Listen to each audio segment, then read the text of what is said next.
नमस्कार, मैं हूं नगमा और आप देख रहे हैं देश की बात। देश की बात में आज सबसे पहले बात करेंगे जम्मू कश्मीर प्रदेश की, जहां पर एक बार फिर से एक बड़ी खबर इस वक्त आई है। आतंक की घटना की कोशिश यहां पे थी, लेकिन इसमें सेना को एक बड़ी कामयाबी मिली है। जम्मू कश्मीर से के पूंछ में घुसपैठ करते हुए एक आतंकवादी को सेना ने मार गिराया है और 2 आतंकियों को पकड़ लिया गया है। सेना के मुताबिक आतंकियों का एक ग्रुप शाहपुर एलओसी के पास संदिग्ध हरकतें करता हुआ दिखा। यह आतंकी शाहपुर की फॉरवर्ड पोस्ट के पास तारों को काटकर भारतीय इलाके में दाखिल हुए, जिसके तुरंत बाद सेना ने एक आतंकी को मार गिराया, लेकिन 2 आतंकी जंगल में घुस गए। सेना ने पूरे इलाके में तलाशी अभियान चलाया है। करीब 8 घंटे बाद दोनों आतंकियों को पकड़ लिया गया। आतंकियों के पास से बड़ी संख्या में हथियार और गोला बारूद बरामद किए गए हैं। आतंकियों के पास से ड्रग्स और विदेशी मुद्रा भी बरामद की गई है। हमारे साथ इस वक्त जुड़ रहे हैं राजीव रंजन, हमारे सहयोगी। ये एक बड़ी कामयाबी है सेना को, और अगर ये सेना यहां पर कामयाब नहीं होती तो एक बड़ी घटना को अंजाम दे पाते आतंकवादी। इसके बारे में क्या डिटेल्स आपको मिल पाए हैं राजीव? देखिए, सेना को एक बहुत बड़ी कामयाबी मिली है। पहली बड़ी कामयाबी ये है कि सेना ने घुसपैठ का प्रयास विफल कर दिया है। दूसरी बड़ी कामयाबी ये है कि जो पाक का चेहरा है एक बार फिर से बेनकाब कर दिया है कि वो लगातार जो भारतीय सीमा में आतंकियों को घुसपैठ कराने की कोशिश करता रहता है।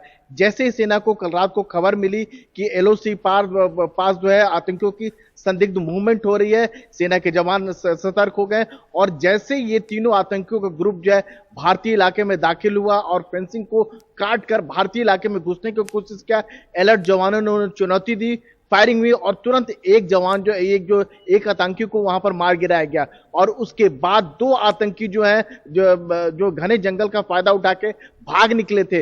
लेकिन जब आपको बता दें कि रात के अंधेरे में भी सेना ने अपनी कार्रवाई कम नहीं की, बल्कि लगातार दबिश जारी रखी। उसका नतीजा ये रहा कि जब सुबह हुई तो उसमें पता लगा कि एक जो आतंकी जो घायल पड़ा हुआ था और दूसरा आतंकी वही बगल में था, यानी 2 आतंकियों को सेना ने जिंदा पकड़ लिया है, जिसमें से एक आतंकी घायल है। दोनों आतंकियों को पकड़े जाने पर पता चला कि तीनों आतंकी पाकिस्तान से आए थे और उनको पाकिस्तान आर्मी का सपोर्ट था। भारतीय इलाके में दाखिल होने की कोशिश कर रहे थे और कुछ बड़ा एक घटना को अंजाम देने की कोशिश कर रहे थे, जिसको सेना के जो अलर्ट जवान जो थे उसको विफल कर दिया। जी, बहुत ये दिलचस्प है कि पाकिस्तान से आतंकी आए और पाकिस्तान ने खुद कल एक बहुत बड़ा टेरर ऑपरेशन लॉन्च किया है। बल्कि सवाल उठ रहे थे कि पाकिस्तान जिस तरह की कंगाली से जूझ रहा है, इतना बड़ा country wide terror operation launch करने के लिए उसके पास पैसे कहां से आएंगे। लेकिन इधर देखिए कि सीमा पार आतंकी भेजने का काम जो है वो चल रहा है। धन्यवाद आपका राजीव रंजन, ये जानकारी देने के लिए कि एक बड़ी कामयाबी है ये सेना की, और जो आतंकी पकड़े भी गए हैं, एक आतंकी मार गिराया गया है, 2 पकड़े गए हैं, उनके पास से बड़ी संख्या में हथियार मिले हैं, और ये साफ है कि ये सीमा पार से पाकिस्तान से ये आतंकवादी यहां पर आए थे। इनके पास से ड्रग्स भी मिली है और विदेशी मुद्रा भी बरामद की गई है।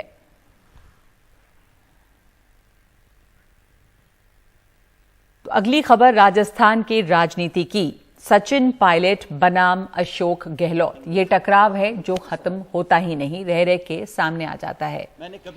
तो कांग्रेस नेता सचिन पायलट ने सीएम अशोक गहलोत के खिलाफ एक बार फिर से मोर्चा खोल दिया है। सचिन पायलट ने वसुंधरा राज्य सरकार के दौरान हुए भ्रष्टाचार पर कार्रवाई न करने को लेकर गहलोत पर निशाना साधा है। उन्होंने कहा है कि कांग्रेस की सरकार बनने पर हमने भ्रष्टाचार को लेकर कई वादे किए थे, लेकिन ये वादे पूरे अब तक नहीं हुए। अब अपनी ही सरकार के विरोध में सचिन पायलट 11 अप्रैल को अनशन करेंगे। पायलट ने यह भी कहा है कि हम इन वादों को पूरा किए बिना चुनाव में नहीं जा सकते। हमारे पास सबूत हैं तो हमें कार्रवाई करनी चाहिए। सचिन पायलट ने गहलोत के खिलाफ मोर्चा एक ऐसे समय में खोला है जब राजस्थान में इसी साल विधानसभा चुनाव होने जा रहे हैं।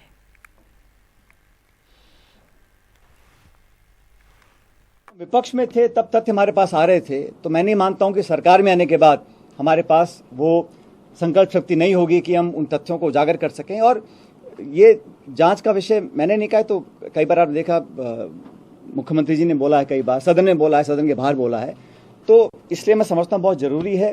लेकिन दुर्भाग्यवश अभी तक इस पर कार्रवाई हुई नहीं है। ऐसे ना लगे कि हम सिर्फ चुनावी रोटी सेकने के लिए झूठे मूठे आरोप लगाते हैं और सत्ता में आने के बाद हम सब भूल जाते हैं। तो ये सुझाव भी मैंने लीडरशिप को दिया था, लेकिन अभी तक इस पर कार्रवाई हुई नहीं है, ये हम सब जानते हैं। इसी को देखते हुए, क्योंकि 11 अप्रैल को महान समाज सुधारक, लगभग 200 साल पहले जन्मे ज्योतिबा फूले जी की जयंती है, इसलिए मैं 11 अप्रैल को राजस्थान में शहीद स्मारक के ऊपर एक दिन का अनशन करूंगा। हर पार्टी को अपनी बात पर विश्वास कायम कराने के लिए प्रमाण देना जरूरी है, तो इसलिए अपनी बात को लेकर मैं शहीद स्मारक पर 11 अप्रैल को ज्योतिबा फूले जी की जयंती है, उस दिन एक दिन का अनशन रखूंगा। तो एक दिन का अनशन करेंगे सचिन पायलट अपनी बात को सामने रखने के लिए। राजस्थान सरकार के मंत्री प्रताप सिंह खाचरियावास भी सचिन पायलट के समर्थन में उतर आए हैं। उन्होंने कहा है कि पायलट ने जो सवाल उठाए हैं उनका सम्मान होना चाहिए। सचिन पायलट एसेट है पार्टी की, यदि कोई सवाल उठा रहे हैं तो उनके सवालों का सम्मान होना चाहिए और उनको मुद्दे उठाने का हक है।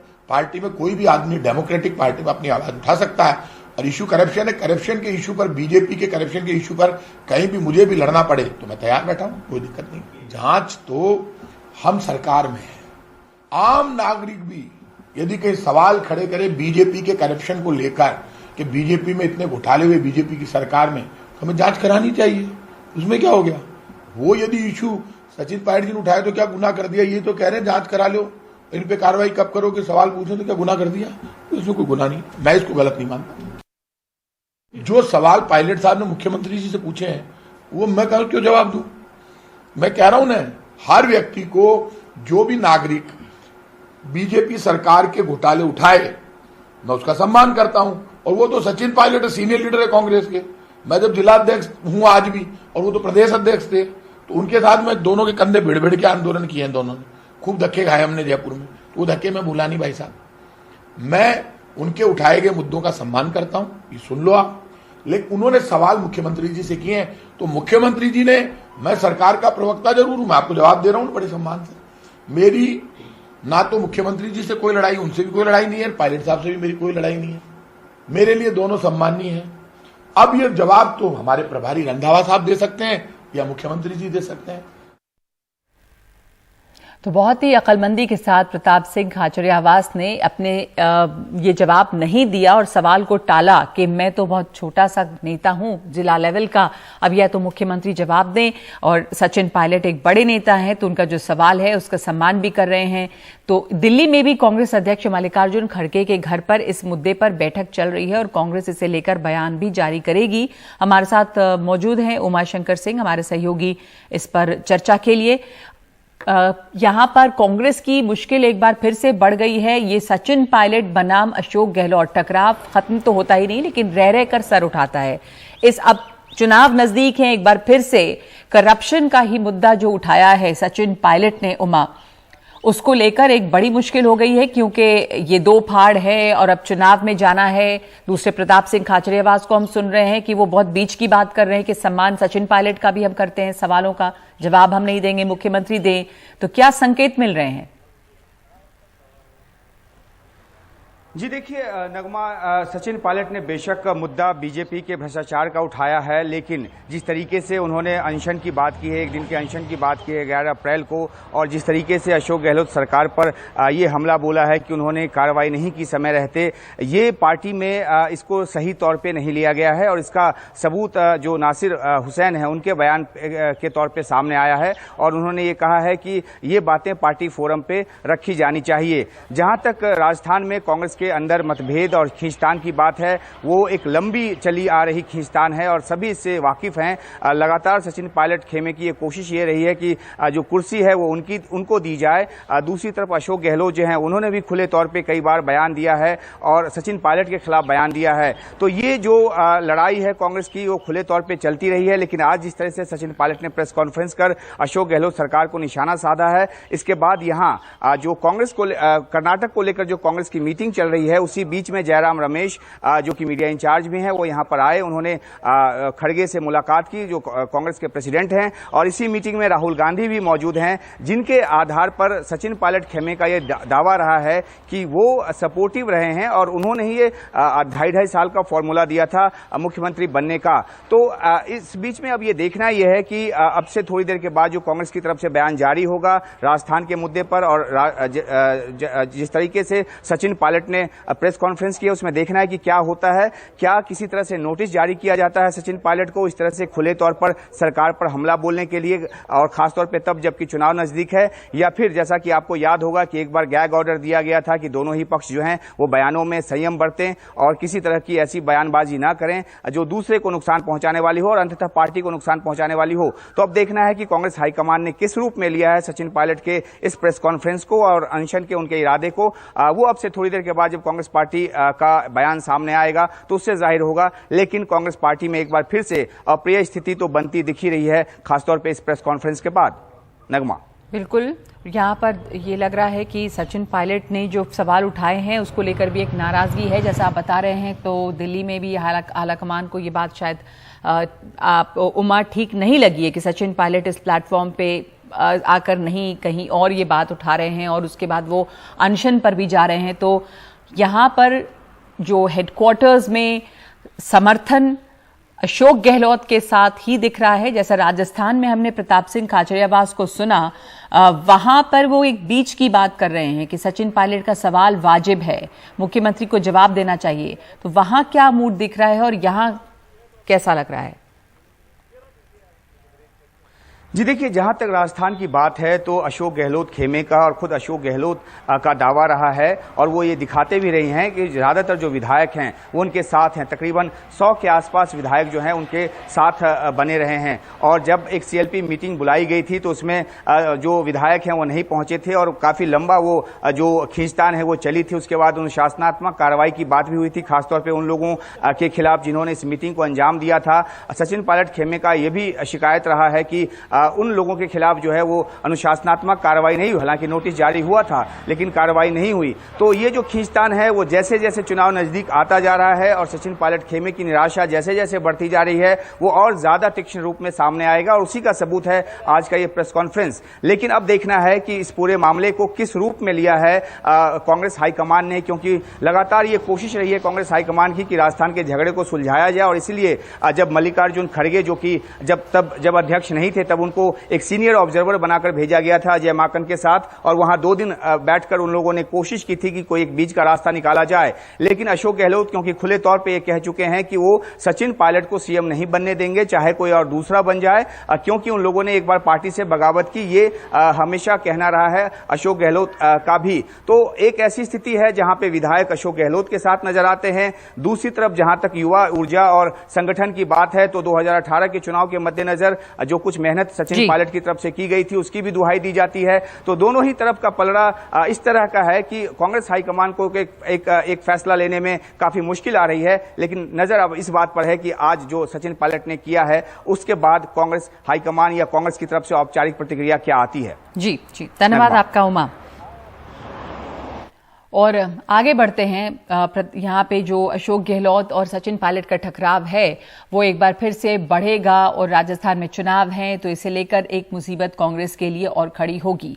लेकिन दूसरी खबर पे बढ़ते हैं, प्रोजेक्ट टाइगर, एक अच्छी खबर आ रही है कि 50 साल जो पूरे हुए हैं प्रोजेक्ट टाइगर के, इसके मौके पर प्रधानमंत्री मोदी ने आज कर्नाटक के बांदीपुर और मृदुमलाई टाइगर रिजर्व का दौरा किया है और जंगल सफारी पर भी वो गए। इस दौरान प्रधानमंत्री ने देश में बाघों की संख्या का नया आंकड़ा जारी किया है। देश में अब बाघों की संख्या 3167 हो गई है।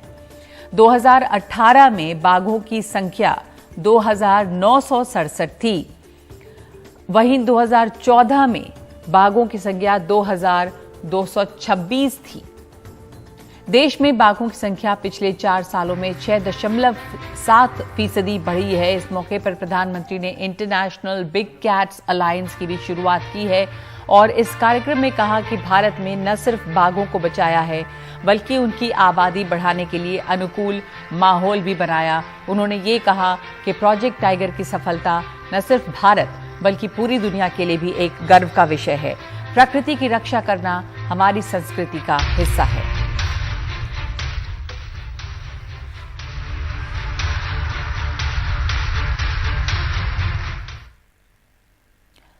तो इसके बाद प्रधानमंत्री मोदी ने मृदुमलाई में एक हाथी शिविर का दौरा किया और वहां पर हाथियों की देखरेख में लगे महावतों से भी मुलाकात की।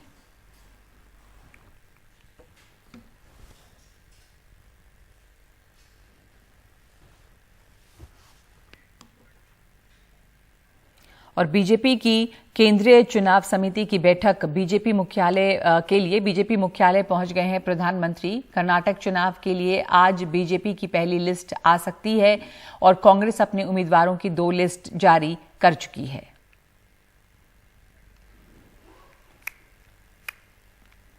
तो इस वक्त बीजेपी की जो केंद्रीय चुनाव समिति है उसकी बैठक हो रही है और इसके लिए सभी लोग बीजेपी मुख्यालय पहुंचे हैं। प्रधानमंत्री नरेंद्र मोदी भी बीजेपी के मुख्यालय पहुंच चुके हैं। केंद्रीय चुनाव समिति की यहां पर बैठक हो रही है क्योंकि कर्नाटक का चुनाव है और कर्नाटक चुनाव के लिए आज बीजेपी की पहली लिस्ट आ सकती है। अखिलेश इसमें हमारे साथ जुड़ गए, हमारे सहयोगी। तो ये जो पहली लिस्ट है इस पर लोगों की नजर, खास करके वो तमाम राज्य में पॉलिटिशियंस की नजर तो लगी होगी, किसको टिकट मिल रहा है, किसको कट रहा है, किन बातों का ध्यान रखा जाएगा। कांग्रेस की लिस्ट पहले ही आ चुकी है, 2 लिस्ट जो आई है कांग्रेस की। अखिलेश, इस लिस्ट से किस तरह की उम्मीद है? देखिए, कांग्रेस ये आरोप लगा रही है बीजेपी पर कि जानबूझ करके बीजेपी ने देरी की क्योंकि उसके अंदर काफी मतभेद है, वो किसी नाम पर सहमति नहीं बना पा रहे हैं। कांग्रेस का जहां तक प्रश्न है, उनके अभी जहां तक मेरा अंदाजा है 57 नाम ही उनके बचे हैं, बाकी सारे नाम उन्होंने घोषित कर दिए हैं। लेकिन बीजेपी ने अभी तक कोई अपना नाम घोषित नहीं किया है, तो इसलिए कांग्रेस इस पर लगातार बीजेपी पर हमला इस बात को लेकर बोल रही थी। लेकिन बीजेपी का कहना है कि वो हर सीट पर 3 उम्मीदवारों के नाम तय कर रही थी। उसने कार्यकर्ताओं से, नेताओं से सबसे सलाह मशवरा किया है। उसके बाद राज्य स्तर पर चर्चा के बाद दिल्ली में लंबी बैठक हुई है और अब केंद्रीय चुनाव समिति की बैठक हो रही है, जहां पर कि प्रधानमंत्री नरेंद्र मोदी, बीजेपी अध्यक्ष जेपी नड्डा, रक्षा मंत्री राजनाथ सिंह, गृह मंत्री अमित शाह, तमाम नेता मौजूद हैं। इसके साथ कर्नाटक बीजेपी के नेता भी इस बैठक में मौजूद हैं। संभवतः आज रात या फिर कल सुबह तक बीजेपी की पहली सूची कर्नाटक को लेकर जारी कर दी जाए। बीजेपी नेताओं ने हालांकि ये संकेत दिया था कि जिस तरह से गुजरात में करीब 40% विधायकों के टिकट काटे गए थे, वैसा कर्नाटक में ना हो, क्योंकि कर्नाटक में 100 से भी ज्यादा सीटें ऐसी है जहां पर कि विधायक अपने व्यक्तिगत वर्चस्व के चलते जीत कर आते हैं। तो बीजेपी को ये देखना होगा कि कितने विधायकों के टिकट काटे जा सकते हैं, क्योंकि बीजेपी का ये फार्मूला रहा है कि एंटी इनकम्बेंसी से बचने के लिए वो विधायकों के टिकट काट देती है। अभी 121 विधायक हैं, देखने की बात होगी कि कितने विधायकों के टिकट कटते हैं। कई जिनकी उम्र 75 वर्ष से ऊपर है, वो खुद चुनाव लड़ने से मना कर चुके हैं। बी एस येदियुरप्पा उनमें प्रमुख है। इसके अलावा जिनको 4 या 5 बार लगातार जीत करके आए हैं, कई बार मंत्री रह चुके हैं, शायद उन्हें भी अब दोबारा मौका ना मिले, ये भी सोच बीजेपी की है। तो ये देखने की बात होगी कि किस तरह से जातिगत समीकरणों को साधा जाता है और किस तरह से एंटी इनकम्बेंसी को डिफीट करने के लिए बीजेपी टिकट देती है। बीजेपी ने एक कहा है कि एक तो इमेज देखी जाएगी उम्मीदवारों के लिए कि उनकी इमेज साफ हो, उनके ऊपर भ्रष्टाचार का कोई आरोप ना हो, और दूसरी बात ये कि उनकी विजिबिलिटी होनी चाहिए कि वो अपनी सीट पर जीत सके। इन क्राइटेरिया को ध्यान में रखकर टिकट दिया जाएगा। जी, धन्यवाद आपका अखिलेश।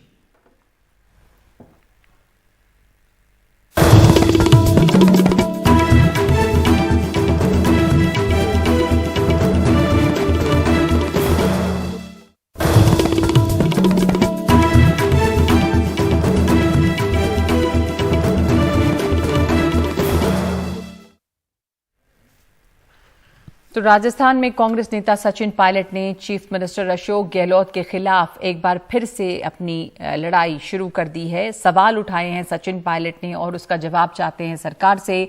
सचिन पायलट ने भ्रष्टाचार का मुद्दा उठाया है जो कि वसुंधरा राज्य सरकार के दौरान हुआ और आरोप है कि इसको लेकर गहलोत सरकार ने वादे किए थे लेकिन कोई कार्रवाई नहीं की। उन्होंने कहा कि कांग्रेस की सरकार बनने पर हमने भ्रष्टाचार को लेकर कई वादे किए थे, लेकिन ये अब तक पूरे नहीं किए गए हैं और अब अपनी ही सरकार के विरोध में सचिन पायलट 11 अप्रैल को अनशन करेंगे। पायलट ने यह भी कहा कि हम इन वादों को पूरा किए बिना चुनाव में नहीं जा सकते, हमारे पास सबूत हैं तो हमें कार्रवाई करनी चाहिए। सचिन पायलट ने गहलोत के खिलाफ मोर्चा एक ऐसे समय में खोला है जब राजस्थान में इसी साल विधानसभा के चुनाव होने वाले हैं। और कांग्रेस अध्यक्ष मल्लिकार्जुन खड़गे के घर पर भी इस मुद्दे पर बैठक चल रही है। कांग्रेस ने अपना बयान भी जारी कर दिया है। उमा शंकर सिंह के पास चलते हैं, वहां पर मौजूद है कांग्रेस अध्यक्ष के घर पर। क्या कहा गया है उमा इस बयान में? जी देखिए नगमा, यहाँ जो कांग्रेस प्रेसिडेंट के घर पे जो बैठक चल रही है वो कर्नाटक को लेकर चल रही है। वहाँ पे तीसरी लिस्ट जो है वो फाइनल होली है, लेकिन इसी बीच में जयराम रमेश यहाँ पर पहुंचे और उन्होंने कांग्रेस अध्यक्ष मल्लिकार्जुन खड़गे से मुलाकात की। इसी बैठक में राहुल गांधी भी मौजूद हैं, तो जाहिर सी बात है कि बातचीत उनसे भी हुई होगी। और उसके बाद एक बयान जारी किया गया है जिसमें अशोक गहलोत सरकार की नीतियों और जो योजनाओं की जो जमकर तारीफ की गई है। ये बयान अगर मैं पढ़कर सुनाऊं तो उसमें साफ तौर पर लिखा हुआ है कि राजस्थान की कांग्रेस सरकार, जिसके मुख्यमंत्री श्री अशोक गहलोत हैं, ने बड़ी संख्या में योजनाओं को लागू किया है और ऐसी पहलें की है जिन्होंने लोगों को गहराई से प्रभावित किया है। इसने राज्य को हमारे देश में शासन के नेतृत्व की स्थिति प्रदान की है। और दूसरा जो पैरा है नगमा, उसमें संगठन की जो तारीफ है वो की गई है और ये कहा गया है कि राजस्थान में पार्टी संगठन के समर्पण और दृढ़ संकल्प से ही राज्य में भारत जोड़ो यात्रा जबरदस्त रूप से कामयाब हुई और इस वर्ष के अंत में कांग्रेस इन ऐतिहासिक उपलब्धियों और हमारे संगठन के सामूहिक प्रयासों के दम पर लोगों के बीच जाकर फिर से सेवा करने के लिए जनादेश मांगेगी। यानी कि सीधे तौर पे कांग्रेस पार्टी ये कह रही है कि जो राजस्थान सरकार की और वहां के मुख्यमंत्री की जो उपलब्धि रही है उसके आधार पर जाकर वो चुनाव में जो कि इस साल अक्टूबर नवंबर में होना है उस आधार पर जनादेश मांगेगी। तो जो एक नेतृत्व का सवाल है वो काफी कुछ इस बयान से साफ हो जाता है कि जो अशोक गहलोत हैं उनके ही नेतृत्व में कांग्रेस एक बार फिर से चुनाव में जाएगी। और इस बयान में सचिन पायलट का बिल्कुल जिक्र भी नहीं है। तो कांग्रेस पार्टी आप कह सकती हैं कि एक तरह से एक डिप्लोमेटिक उसने बयान जारी किया है जिसमें अशोक गहलोत की जमकर तारीफ की है। आज जिस तरह से सचिन पायलट ने प्रेस कॉन्फ्रेंस किया उसका कोई जिक्र नहीं है, उनके खिलाफ किसी तरह की इसमें बात नहीं है। लेकिन इस पूरे बयान को यह पढ़कर लगता है कि जो केंद्रीय कमान है कांग्रेस पार्टी का वो अशोक गहलोत के साथ खड़ा है। और एक बात जो लगातार बार बार उठती रहती है कि क्या राजस्थान में नेतृत्व परिवर्तन होगा, उस पर भी विराम लगाने वाला एक ये स्टेटमेंट है, ये बयान है कांग्रेस पार्टी की तरफ से। क्योंकि बहुत ज्यादा लंबा वक्त अब नहीं रह गया है चुनाव में और ऐसे में इस तरह का बयान आना ये दर्शाता है कि अब कांग्रेस हाईकमान जो है, चाहे वो गांधी परिवार हो या जो कांग्रेस के अध्यक्ष हैं मल्लिकार्जुन खड़गे हों, अब इस बात को वो मान चुके हैं कि अशोक गहलोत के नेतृत्व में ही पार्टी जो है चुनाव में जाएगी। लेकिन ये अभी एक और स्टेप है, क्योंकि जिस तरीके से आज सचिन पायलट ने 11 तारीख को अनशन की बात की अपने ही सरकार के खिलाफ, क्योंकि बीजेपी के कथित भ्रष्टाचारों के ऊपर इस सरकार ने एक्ट नहीं किया है, ये आरोप उन्होंने लगाया है। तो अब देखना है कि सचिन पायलट की तरफ से या उनके खेमे के जो विधायक हैं उनकी तरफ से क्या कुछ स्टेटमेंट आता है। और ये भी नजर रखनी होगी कि अशोक गहलोत खुद इस पर क्या कुछ बोलते हैं या फिर वो चुप रहना मुनासिब समझते हैं, क्योंकि कांग्रेस की तरफ से, कांग्रेस के केंद्रीय कमान की तरफ से एक स्ट्रांग स्टेटमेंट उनके पक्ष में आ चुका है। नगमा बिल्कुल, तो ये साफ है कि कांग्रेस जो केंद्र यहाँ पर सेंट्रल कमांड है वो अशोक गहलोत के साथ है। और एक तरह से सचिन पायलट ने जो भी प्रेस कॉन्फ्रेंस की और जो भी कहा आज, उसके ऊपर ज्यादा चर्चा नहीं करना एक काफी साफ इशारा है कि उनको नजरअंदाज किया जा रहा है और नेतृत्व परिवर्तन वहां पर किसी तरह का राजस्थान में नहीं होने वाला है, ये भी साफ है। तो कोशिश की है यहाँ पर सचिन पायलट ने एक बार फिर से मोर्चा खोलने की, लेकिन क्या उन्हें कामयाबी मिलेगी, यही सवाल है। धन्यवाद आपका उमा शंकर सिंह इस जानकारी के लिए कि यहाँ पर कांग्रेस अध्यक्ष के घर पे जो बैठक चल रही है वहां पर यह भी मुद्दा उठा। और जब गहलोत और सचिन का मुद्दा उठा है तो यहाँ पर आला कमान की तरफ से जो बयान दिया गया है उससे साफ है कि अशोक गहलोत के ही पक्ष में है यहाँ पर जो आला कमान है, जो केंद्रीय नेतृत्व है। और गहलोत पर काफी नाराज हुए हैं सचिन पायलट और कहा कि मैंने लगातार करप्शन के मुद्दे उठाते हुए चिट्ठियां लिखी हैं। जो वादे उन्होंने किए थे बीजेपी में वसुंधरा सरकार की जो सरकार थी बीजेपी की, उस वक्त जो करप्शन हुआ उसके खिलाफ कोई कार्रवाई नहीं की गई, जैसा कि अशोक गहलोत ने पहले वादा किया था। और अब हम जब दोबारा चुनाव में जा रहे हैं तो बिना वादे को पूरा किए चुनाव में जाना सही नहीं है। तो 1 साल पहले चिट्ठी लिखी गई, लेकिन इसका कोई जवाब नहीं दिया अशोक गहलोत ने।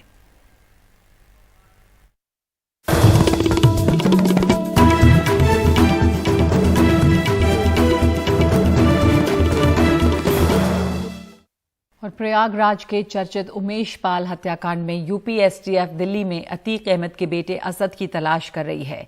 उत्तर प्रदेश की यह स्पेशल टास्क फोर्स है जो दिल्ली में अतीक अहमद के बेटे की तलाश में जुटी हुई है, क्योंकि ये खबर आई सूत्रों से कि दिल्ली में अतीक अहमद का बेटा असद कुछ दिनों के लिए रुका था और 3 मददगारों की पहचान करने के बाद तीनों को गिरफ्तार कर लिया गया है। ये तीनों वो लोग हैं जिन्होंने उसकी यहाँ पे मदद की।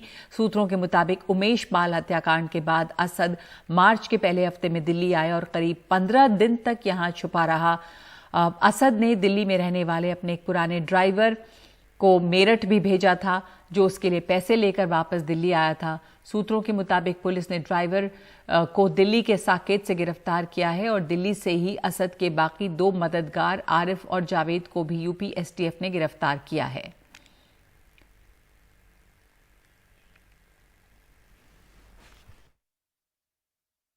उमेश पाल हत्याकांड में एक बड़ा खुलासा हुआ है। सूत्रों के मुताबिक इस हत्याकांड का मुख्य आरोपी अतीक अहमद का बेटा असद हत्या के कुछ दिन बाद कई दिन तक दिल्ली में रहा और यहां पर उसकी 3 लोगों ने मदद की थी। सूत्रों के मुताबिक ये भी जानकारी मिल रही है कि अतीक अहमद का पुराना ड्राइवर भी दिल्ली में ही रहता था और उसने भी अतीक के बेटे असद की मदद की। असद के कहने पर वो मेरठ से एक शख्स से पैसे लेकर आया था और वो पैसे उसने असद को दिए हैं। दिल्ली पुलिस की स्पेशल सेल ने उन तीनों की पहचान करने के बाद उन्हें गिरफ्तार कर लिया है। सूत्रों के मुताबिक दिल्ली पुलिस ने उन्हें आर्म्स एक्ट की धाराओं में गिरफ्तार किया है। हालांकि दिल्ली पुलिस के अधिकारी इस पर कुछ भी खुलकर नहीं बोल रहे हैं, लेकिन सूत्रों के मुताबिक दिल्ली पुलिस की स्पेशल सेल ने उन तीनों मददगारों को गिरफ्तार कर लिया है। वहीं जो यूपी एसटीएफ है वो काफी सरगर्मी से दिल्ली और एनसीआर में असद की गिरफ्तारी के लिए कोशिश कर रही है। हालांकि उसके बाद से असद का उसके बारे में कोई भी जानकारी नहीं मिल पाई है। इस मामले में उत्तर प्रदेश पुलिस अब तक किसी भी शूटर या मुख्य आरोपी को गिरफ्तार नहीं कर पाई है। इस मामले में लगातार उत्तर प्रदेश पुलिस कई राज्यों में दबिश दे रही है, लेकिन अब तक अतीक अहमद के बेटे, उसकी पत्नी और जो बाकी के मुख्य शूटर हैं उनके बारे में उत्तर प्रदेश पुलिस को कोई पुख्ता जानकारी नहीं मिल सकी है और ना ही वो गिरफ्तार किए जा सके हैं। तो एक बड़ी खबर यही है कि उमेश पाल की हत्या के बाद अतीक अहमद का बेटा असद दिल्ली रुका था और दिल्ली में 3 लोगों ने उसकी मदद की थी, जिनमें एक अतीक अहमद का पुराना ड्राइवर है। यहाँ से उसने पैसे मंगाए मेरठ से और उसके बाद फिर यहाँ से वो गायब हो गया है। तो दिल्ली पुलिस के सूत्रों के मुताबिक उन 3 लोगों को दिल्ली पुलिस ने आर्म्स एक्ट की धाराओं में गिरफ्तार कर लिया है और वहीं जो यूपी एसटीएफ है वो लगातार असद और बाकी शूटरों को पकड़ने के लिए लगातार अलग अलग शहरों में दबिश दे रही है। दिल्ली में एक वकील की सनसनीखेज हत्या करने के बाद एक आरोपी ने बिना मोबाइल इस्तेमाल किए 7 दिन तक कार में 1000 किलोमीटर का सफर तय किया। वो रोज जगह बदलकर कार में ही खाना खाता था, कार में ही सोता था। आखिरकार लेकिन उसे पुलिस ने गिरफ्तार किया। देखिए मुकेश सिंह सेंगर की ये रिपोर्ट। ये है दिल्ली के सन्नौड गांव का रहने वाला प्रदीप। हत्या के आरोपी प्रदीप ने पुलिस से बचने के लिए 1 अप्रैल से 7 अप्रैल तक का वक्त अपनी इसी कार में बिताया। इस दौरान उसने इसी कार से हरियाणा, दिल्ली और यूपी में करीब 1000 किलोमीटर का सफर तय किया। वो रोज नई जगह इसी गाड़ी में सोता और इसी में खाना खाता। उसने एक भी दिन मोबाइल का इस्तेमाल नहीं किया, लेकिन आखिरकार उसे सोनीपत के पास से गिरफ्तार कर लिया गया। ये लोग इतने शातिर थे कि इन्होंने अपने मोबाइल वगैरह सब बंद कर दिए और किसी भी इलेक्ट्रॉनिक गैजेट से इन्होंने किसी से संपर्क नहीं किया और फाइनली इसको कल पकड़ पाए। प्रदीप पहलवान, जो इसको पहले पहलवानी का शौक था इसलिए प्रदीप पहलवान इसको बोलते हैं। इसका इतिहास भी उस तरह का है। इसके ऊपर ऑलरेडी 12 केस हैं। प्रदीप और उसके साथी नरेश ने 1 अप्रैल को इसी कार में सवार एक वकील वीरेंद्र नरवाल की द्वारका इलाके में 3 गोलियां मारकर हत्या कर दी थी। हत्या के बाद बाइक पर सवार दोनों आरोपी फरार हो गए थे। पुलिस के मुताबिक दोनों आरोपी वीरेंद्र के परिवार से हैं और दिल्ली के सन्नौर गांव के रहने वाले हैं। वीरेंद्र और प्रदीप की 36 साल पुरानी दुश्मनी है। 1987 में वकील वीरेंद्र के दादा ने आरोपी प्रदीप के चाचा की हत्या कर दी थी। इसके बाद प्रदीप की जमीन के मुआवजे का जो पैसा आया उसमें वीरेंद्र ने कानूनी अड़चन डाल दी, जिससे पेशे से पहलवान प्रदीप की माली हालत खराब होती चली गई। इसके बाद 2017 में प्रदीप ने वीरेंद्र पर हमला किया। इस हमले में वीरेंद्र तो बच गया, लेकिन उसका ड्राइवर घायल हो गया। इस हमले के बाद वीरेंद्र को पुलिस सुरक्षा मिली, जो कोरोना के समय वापस ले ली गई। इस मामले में प्रदीप तो गिरफ्तार हो गया है, अब उसके साथी की तलाश जारी है। नरेश है इसके रिश्ते में ही लगता है जिसका नाम आ रहा है, उसके पीछे भी हमारी टीम्स लगी हुई हैं। इसका अभी तक जो पूछताछ में इसने बताया है वो ये है कि घटना के बाद करीब 1-1.5 दिन ये लोग साथ में रहे। उसके बाद इसने एक पर्टिकुलर बस स्टॉप पे उसको ड्रॉप कर दिया और उसके बाद से जैसा कि बताया भी कि किसी भी तरह के गैजेट को ये लोग इस्तेमाल नहीं कर रहे, तो उस पर भी अलग से टीम काम कर रही है उसको ट्रेस करने के लिए। फिलहाल तो हम सिर्फ प्रदीप को पकड़ पाए हैं, उसको भी जल्दी पकड़ लेंगे। वीरेंद्र की हत्या के विरोध में वकीलों ने दिल्ली की सभी जिला अदालतों में 1 दिन की हड़ताल भी की थी।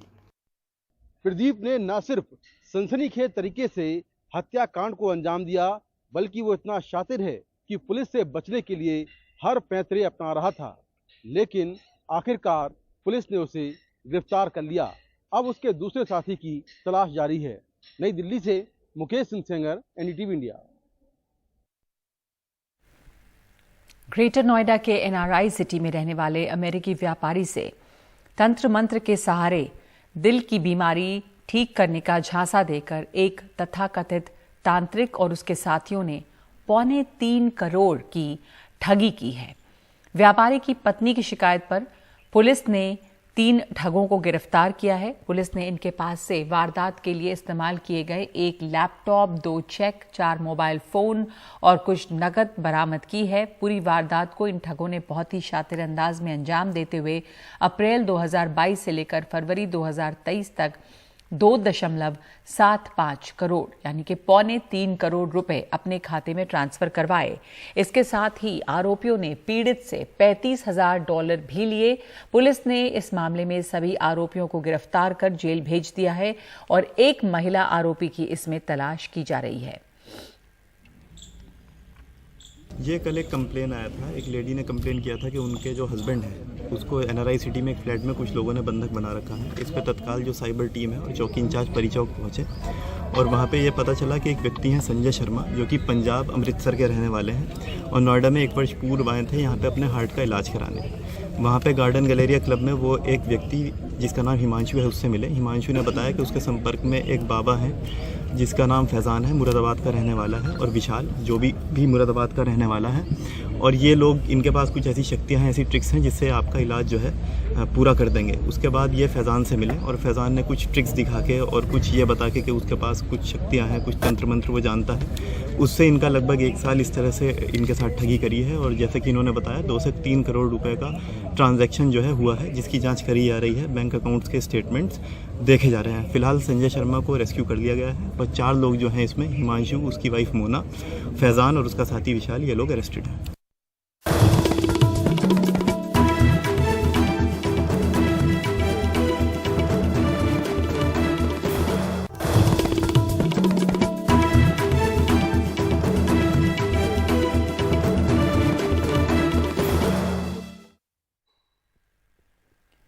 एनसीईआरटी की किताबों से मुगलों का चैप्टर हटाने पर जम्मू कश्मीर के पूर्व मुख्यमंत्री फारूक अब्दुल्ला ने तंज करते हुए कहा कि लाल किला, हुमायूं के मकबरे को कैसे छुपाएंगे। सरकार अपने पैरों पे खुद कुल्हाड़ी मार रही है। तारीख मिट नहीं सकती। आप कितना इसको किताबों से निकालेंगे, शाहजहां को कैसे भूल जाएंगे, औरंगजेब को कैसे भूल जाएंगे, अकबर को कैसे भूल जाएंगे, बाबर को कैसे भूल जाएंगे, हुमायूं को कैसे भूल जाएंगे, लाल किला है उसको कैसे छुपाएंगे, हुमायूं का टॉम जिसको नेशनल नहीं इंटरनेशनल देखा जाता है उसको कैसे छुपाएंगे, किस चीज को छुपाएंगे। ये अपने पैरों पे खुद कुल्हाड़ी मार रहे हैं, तारीख बदलेगी नहीं। और अब बात कोविड की। देश में मामले लगातार कोविड के बढ़े हैं। बीते 24 घंटे में 5,357 नए मामले सामने आए हैं, जबकि 10 मरीजों की इसमें मौत भी हो गई है। अब एक्टिव केस 32,814 हैं और रोजाना संक्रमण दर बढ़कर 3.39% हो गई है। 24 घंटे के दौरान देश भर में 3,726 कोरोना मरीज ठीक हुए हैं। महाराष्ट्र में 24 घंटे में कोरोना के 542 से ज्यादा नए केस मिले हैं, जबकि एक मरीज की इसमें मौत भी हुई है। एक्टिव मामलों की कुल संख्या 4,360 हो गई है। मुंबई में 24 घंटे में 207 नए केस सामने आए हैं। फिलहाल मुंबई में कोरोना के 100 मरीज अस्पताल में भर्ती हैं और पॉजिटिविटी रेट 14.45% है। दिल्ली में 24 घंटे के दौरान 535 नए मामले आए हैं, जबकि दिल्ली में पॉजिटिविटी रेट 23.5% दर्ज की गई है। यहां पर 2,232 एक्टिव केस हैं।